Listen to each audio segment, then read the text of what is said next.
অনেক দিন পরে আবার নতুন করে শুরু করলাম আমার পছন্দের কাজগুলা। আমার এই কাজগুলা করতে অনেক বেশি ভালো লাগে। আপনারা যদি এই জামাগুলা নিতে চান তাহলে হোয়াটসঅ্যাপ নাম্বারে যোগাযোগ করতে পারেন। কাপড়ের যে কোনো কালারের ওপরে রং করা যাবে। সুতার কালার আপনাদের পছন্দ মতো কালার কম্বিনেশনগুলো আপনারা দিতে পারবেন। আমি এখানে কুশি কাটা সুতার কাজের একটা গলা লাগিয়েছি। আসসালামু আলাইকুম এভরিওয়ান, কেমন আছেন সবাই? আমি সিদ্দিকা, চলে আসলাম নতুন আরেকটা ভিডিও। আপনারা চাইলে কুশি কাটার গলার কাজ যে কোনো ডিজাইনের আপনারা নিতে পারবেন, আবার কুশি কাটা ছাড়াও আপনারা জামাগুলো নিতে পারবেন। এটা হচ্ছে আপনাদের পছন্দ মতো। এই যে দেখতেই পারছেন কুশি কাটার কাজগুলো কিন্তু অনেক নিখুঁত। আপনারা চাইলে সিঙ্গেল গলাও নিতে পারবেন, 0 সাইজ থেকে শুরু করে বড়দের জন্য নিতে পারবেন। আমি কিন্তু আমার নিজের জন্য 4-5টা গলা বানিয়েছি। আর এবার আমি হচ্ছে প্রায় 7-8টা সাদা জামার উপরেই ডিজাইন করব, আর আপনারা সেই ভিডিওগুলো আমার চ্যানেলেই পেয়ে যাবেন।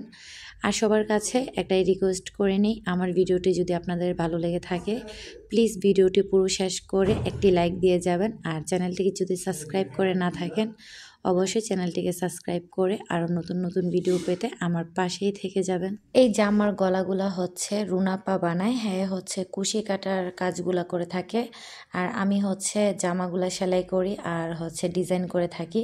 এই জামাগুলাতে হ্যান্ড পেন্টিং করে থাকি।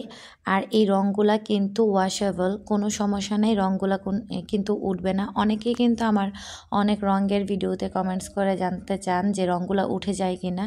এই রঙগুলা কিন্তু উঠে না। আমি অনেক বছর যাবৎ কিন্তু এই রঙের অনেক কিছু ব্যবহার করি, চাদর, বিছানা চাদর, পর্দা, তারপর হচ্ছে আমার অনেকগুলো জামাই করেছি, রং উঠে নাই, কিন্তু চাদর ছিঁড়ে গিয়েছে, অনেক কাপড় নষ্ট হয়ে গিয়েছে, কিন্তু রং কিন্তু যা ছিল তাই আছে। রঙের কিন্তু একেবারেই গ্যারান্টি আছে। আর আমরা কিন্তু কাপড়গুলো অনেক ভালো মানের দিয়ে থাকি।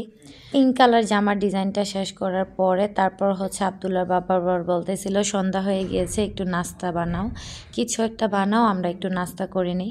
ভাবলাম কি বানাবো, আব্দুল্লাহর বাবা বলতেছে যে আলুর দম বানাও, তাই ভাবলাম যে শর্টকাট একটু ঝটপট করে আলুর দম বানিয়ে ফেলি।